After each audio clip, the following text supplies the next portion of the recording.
हाँ जी बच्चों, तो देखते हैं इसी तरह के एक और क्वेश्चन को कि find the magnetic field at centre O due to the arrangement that is given below. Okay, तो देखते हैं क्या दिया गया है। हमारे पास दो सर्कुलर करंट कैरिंग लूप्स हैं। ओके, एक का रेडियस R1 है, दूसरे का R2 है।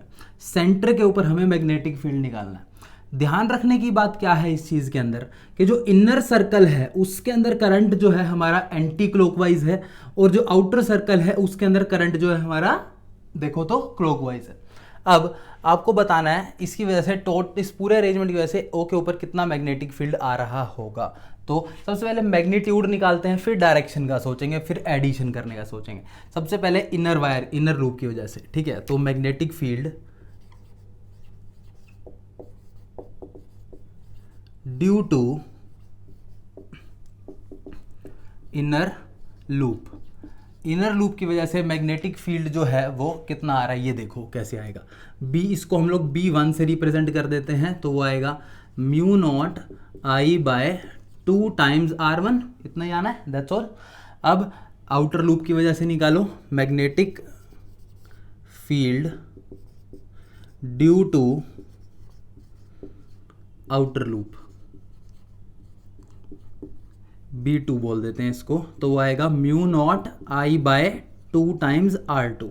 ओके, अब इन दोनों में से ज्यादा किसकी वैल्यू होगी? देखो B जो मैग्नेटिक फील्ड R के इन्वर्सली प्रोपोर्शनल होता है। R जितना कम मैग्नेटिक फील्ड उतना ज्यादा।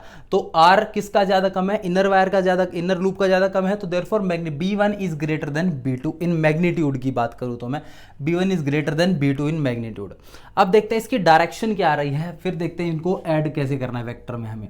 तो देखो ये B1 है, B1 के डायरेक्शन निकालने के लिए हमें क्या करना है, लूप की डायरेक्शन में राइट हैंड को रोटेट करा और थंब जिधर पॉइंट आउट कर रहा है आउटसाइड, वो हो गई मैग्नेटिक फील्ड की डायरेक्शन। तो देयरफॉर इनर लूप की वजह से जो मैग्नेटिक फील्ड आ रहा है दैट इज गोइंग आउटसाइड। अब आते हैं आउटर लूप की वजह से। आउटर लूप की डायरेक्शन में करंट की डायरेक्शन में रोटेट करा, थंब इनवर्ड जा रहा है, तो therefore it is going inward, inside. तो दोनों की डायरेक्शंस अपोजिट हैं, तो therefore they will be subtracted. तो टोटल मैग्नेटिक फील्ड जो आएगा in vector form, total magnetic field, क्योंकि उनकी डायरेक्शन अपोजिट है इसलिए B is equal to B1 minus B2 आना चाहिए। ओके बच्चों, क्यों मैंने B1 माइनस B2 ही क्यों करा? क्योंकि B1 इज लार्जर, ताकि मैं एक ये पॉजिटिव नंबर आ सके मेरे पास। तो देयरफॉर B2 माइनस B1 इसलिए नहीं करा। तो mu not I by 2 times R1 minus mu not I by 2 times R2।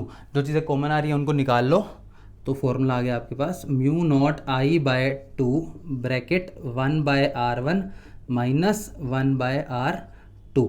ये आ गया आपके पास टोटल मैग्नेटिक फील्ड का formula due to this arrangement.